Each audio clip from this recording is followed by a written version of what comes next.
வணக்கம் தமிழ் மக்களே, இனிய மாட்டுப் பொங்கல் நல்வாழ்த்துக்கள். கொஞ்சம் லேட் ஆகிடுச்சின்னு நினைக்கிறேன் சொல்கிறதுக்கு. அண்ட் கேட்டிங்கன்னா என்னென்னா, என்னத்தை பற்றி பேச போகிறோம்னு பார்த்தீங்கன்னா, தளபதியோட நம்ம மெர்சல் படம் பாட்டு இருக்குல்ல, பேக்ரவுண்டில் ஓடி இருக்குல்ல அந்த பாட்டு.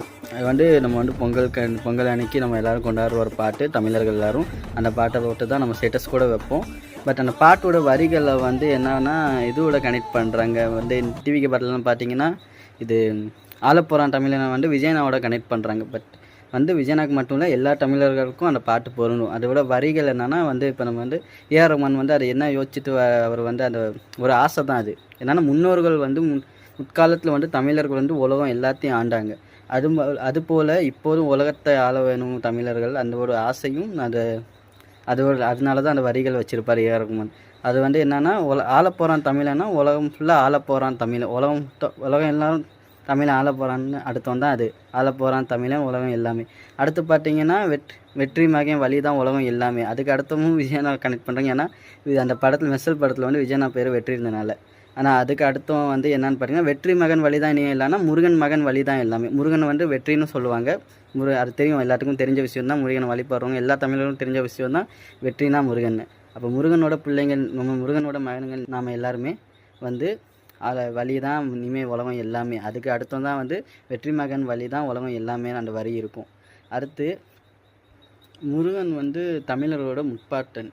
முருகனும் சிவனும் வந்து தமிழரோட முற்பாட்டன் வந்து எல்லாருக்கும் தெரிஞ்ச ஒரு விஷயந்தான்.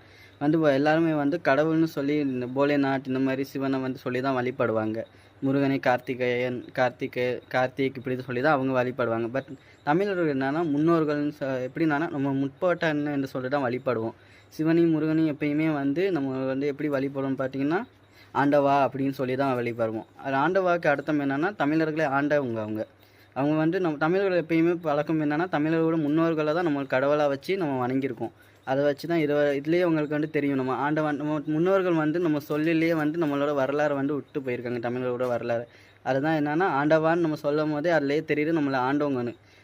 சிவன் தான் தமிழ் மொழியை கொடுத்தாருன்னு முருகர் தான் தமிழை படிக்க சொல்லி கொடுத்தாருன்னு வந்து வரலாற்றுலேயே நம்ம வரலாறு கதைகள்லேயே இருக்குது. சிவனோட வழி வந்தவங்க தான் நம்ம, முருகரோட வழி வந்தவங்க தான் நம்ம. சிவன் வந்து உலகத்திலே பெரும் கடவுள். ஆனால் வந்து சிவனை வந்து பார்த்திங்கன்னா இப்போ வந்து ராமரை தான் இந்த மாதிரி எல்லா இடத்துலையும் காமிக்கிறாங்க இந்து இதில் தான். பட்டு சிவன் தான் உலகத்துலேயே பெரிய கடவுள், எல்லாருக்கும் தெரிஞ்ச விஷயம் தான்.